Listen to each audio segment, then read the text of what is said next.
బొబ్బిలి పట్టణంలో కూటమి ప్రభుత్వం ఏర్పడి 2 ఏళ్లు పూర్తయిన సందర్భంగా ఎమ్మెల్యే బేబీ నాయన ఆధ్వర్యంలో విజయోత్సవ సభ ఘనంగా నిర్వహించారు. ఈ కార్యక్రమంలో బుడా చైర్మన్, మాజీ ఎమ్మెల్యే తెంటు లక్ష్మీనాయుడు, బీజేపీ జిల్లా ప్రధాన కార్యదర్శి వేమకోటి గిరిబాబు, జనసేన నియోజకవర్గ ఇన్ఛార్జ్ గిరడ అప్పలస్వామి తదితరులు పాల్గొన్నారు. కూటమి ప్రభుత్వం 2 ఏళ్ల పాలనలో రాష్ట్రంలో జరిగిన అభివృద్ధి, సంక్షేమ కార్యక్రమాలను నాయకులకు వివరించారు. ఇవాళ కొత్త పనులు కూడా చేసుకొని నియోజకవర్గాన్ని అభివృద్ధి పదంలో నడిపించవలసినటువంటి అవసరం ఉంది.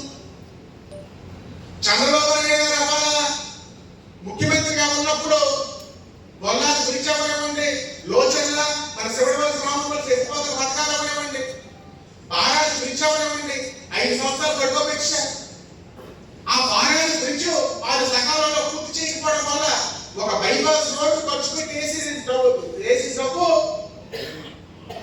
మళ్ళా ఆ నిరుపయోగంగా ఆ బ్రిడ్జి పూర్తవకపోవడం వల్ల మన బొబ్బిలి నియోజకవర్గంలో రోడ్లన్నీ పోయి, బొబ్బిలి కర్ణం రోడ్డు పోయింది, పెనపెంచి ఆఫ్రికట్ రోడ్డు పోయింది, బొబ్బిలి మాడిది వయ్య ముగడ పోయింది, అదృష్టశాత్తు బయటపేట రోడ్డు పోలేదు. తీవ్రమైనటువంటి నష్టాలు ఎక్కడ చూస్తే ఎక్కడ వేసిన బొమ్మ అక్కడే ఉంది.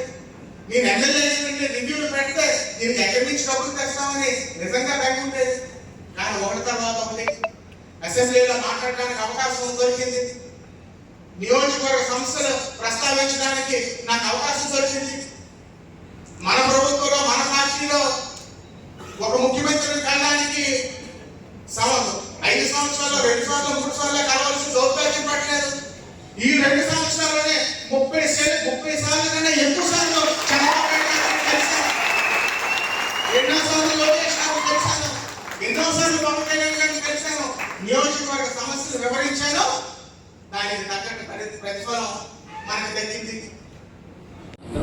పరిస్థితుల్లోనే ఆ బాధ్యత నిర్వహించడంలో ఏ మాత్రం కూడా అనుమానం లేకుండా అందరూ కూడా 3 పార్టీలు కలిసి మా నాయకులు, కార్యకర్తలు, ప్రజలు అందరూ కూడా ప్రజల శ్రేయస్సు పనిచేస్తున్న విషయం మీరందరికీ కూడా విషయానికి వస్తే మీ అందరి దగ్గర మీరందరూ చెప్పినటువంటి విషయం వల్ల బొబ్బిలి